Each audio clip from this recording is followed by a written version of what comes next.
what we need to do today is understand and recognize two things.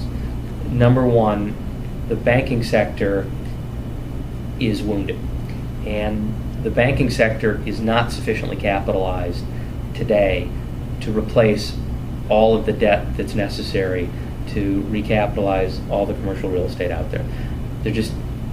Their balance sheets can't handle it. There isn't enough money there. So the only way that you're going to have sufficient liquidity for real estate debt is to get the public debt markets back involved. That's thing number one we have to recognize. Thing number two we have to recognize is that the form of CMBS, form of syndicated debt paper that we've got out there right now doesn't work. I just don't think we're going to see a large-scale return to this sort of system, these sorts of deals, when it's so obvious what the challenges are.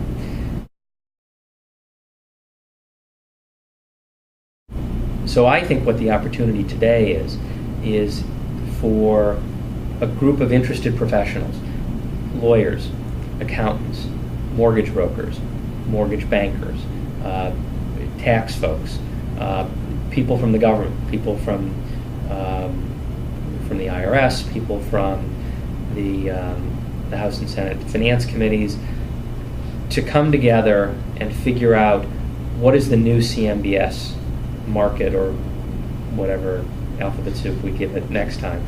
What's that product going to look like? And it'll have its own warts, and it'll take a down cycle to see what those warts are. But the fact is, we know what the warts are for the current system, and I think it would behoove all of us to proactively address those things.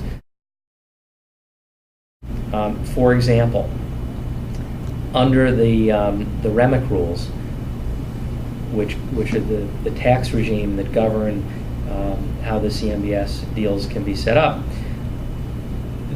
That's why these deals are so limited in terms of what you can do once there's a default. The inability to modify those loans, the inability to reset maturity dates, to bifurcate the debt, whatever it is.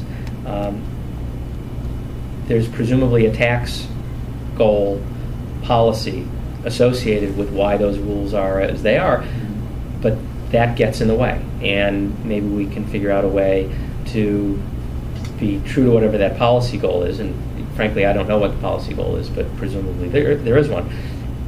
Be true to that policy goal on the one hand, and then at the same time provide the necessary flexibility. That's one example.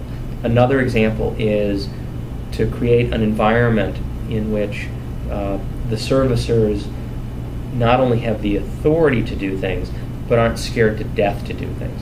As a servicer, the biggest concern that you've got is not necessarily how to maximize value, although that's your charge. But in the end, you're a corporate entity, and the last thing you want to do is end up in a lawsuit because of the decisions you're making. And sometimes the right decision involves a little bit of guts and a little bit of risk, and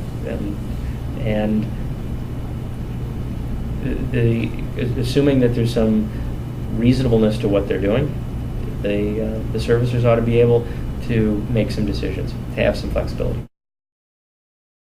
I think there's a real opportunity here to learn from the mistakes that we've all made.